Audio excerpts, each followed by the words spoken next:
My name is Eryn Ivey. I work for Izea, and we're the pioneers of sponsored social. And myself and representatives from News Corp co-chaired today's IAB UGC Town Hall workshop.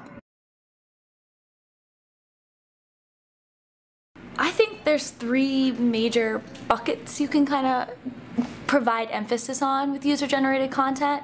And from an internal perspective, I think user-generated content is very efficient. Creative teams, marketing teams don't have to reinvent the wheel, if you will, when it comes to hashtags and creative photos and tweets and all of these things that social media teams and creative teams and marketing teams are looking for. So I think efficiency is huge. Another big one is authenticity, and if anything, that's probably the biggest reason people love user-generated content, is because the number one reason people make purchase decisions is usually from a recommendation from a friend or family member. So user-generated content is really exactly what that is when it's in regards to brands. And so coming from your friends and family affects the funnel down the funnel. And then the last one is relevancy. So everyone is up to date on the trending topics on Twitter and on Facebook, and being a part of that as a brand is super important in keeping those conversations going and up to date and in real time. From a tactical perspective, I would say the evergreen nature of content is really important, especially when you use bloggers as a foundation with that written content or something of that sort. It indexes in Google, so your search engine teams are benefiting from organic visibility, which is super important.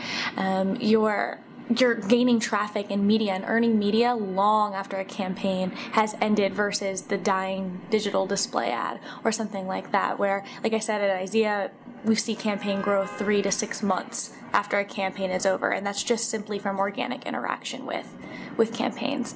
So evergreen content is huge. And then the other aspect would be owned content.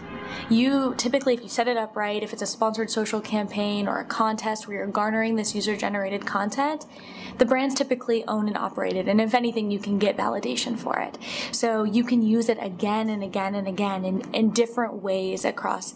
The social media team is really happy because they don't have to write new content. You've got the creative team because they can use the photos for the website, or the commerce team, all sorts of things. People can benefit just from user-generated content alone. Definitely being aware of the FTC compliance. I think that's the number one answer to that all the time, is what is the FTC compliant? What are the things we need to be up to date on? I find, and this is a little bit of us, the easiest way to do that is partnering with a third-party vendor who knows those compliance. They're upfront with them, and Izea, we systematically enforce it within our platform. So connecting and knowing what those FTC guidelines are is really, really important. The future of user-generated content, I think, is limitless right now because social media isn't going anywhere. There are new platforms every day. Facebook is still the #1 platform. Twitter, Instagram is new and has already doubled and tripled in revenue since it started. So user-generated content is only at its beginning.